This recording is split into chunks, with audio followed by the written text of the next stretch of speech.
I'm a big believer that the solution lies within our young people. I want to create more safe spaces.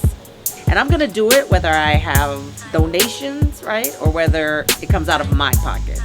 So right now, we are at the Crib de Hope, which is my house. My dream is that it would become a safe space, a safe haven for young people who are transitioning out of prison. I'm driven and motivated by letting these kids know their value and their worth. Because there's something when you know that you have purpose that changes the choices and the decisions that you make. How many people have I lost? All my friends, basically. This year I've only lost 2, but in total probably about a good 10.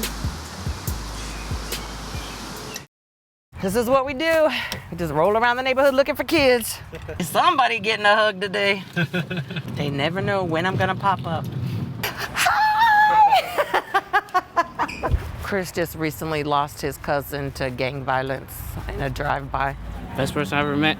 It's crazy. I'm just blessed to have her. I could have went different roads to get quick money, but I just learned from her you don't need to do that to become the person you are. Motivate yourself. Just go to school. Show people that you have a purpose. Isn't he such a good kid? Yeah. He's been through a lot, though. You would never know how much that kid has been through. I've been on the advisory board for a while, and I'm just real passionate about their vision. She can jump into any culture and be able to intelligently navigate that culture. I think being a woman and doing gang intervention is very unique. And a lot of these guys, they need big sisters. They need an auntie. They can cry with me. They can be vulnerable with me in ways that they can't be with other men.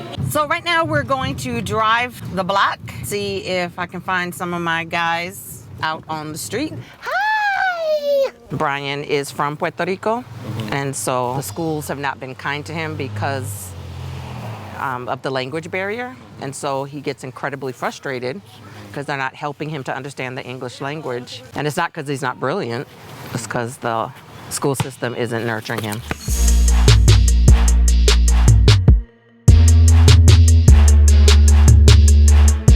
Just to see him safe and having fun and laughing, it just makes me happy.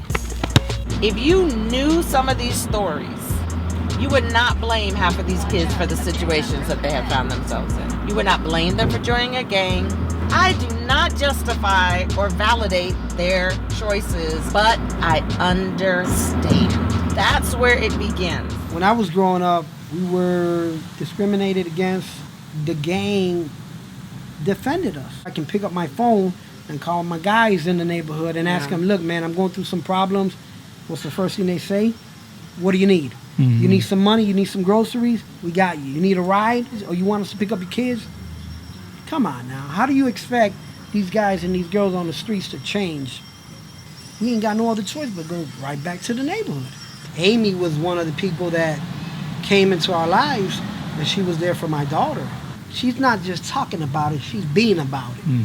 She's cried with us, she's laughed with us, she's done it all. This morning we're gonna go to the gravesite of one of my boys. One evening he was on the porch with a bunch of his boys and they were just hanging out.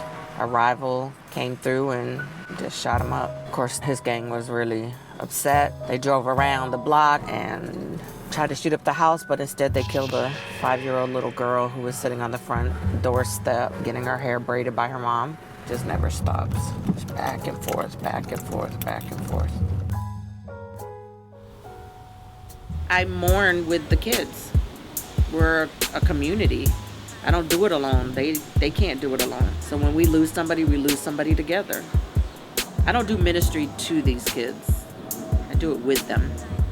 The harder they are, the more tender, the more bruised, the more broken they are. They're hard because they don't want you to get to that place and hurt them more. They're just babies in pain. All you see is them on the corner, man, acting out. Man, the church, we have to do better. We have to do better. Leaders like these in marginalized communities are a light of hope around the world. They inspire me to add my light to the movement of marginalized people.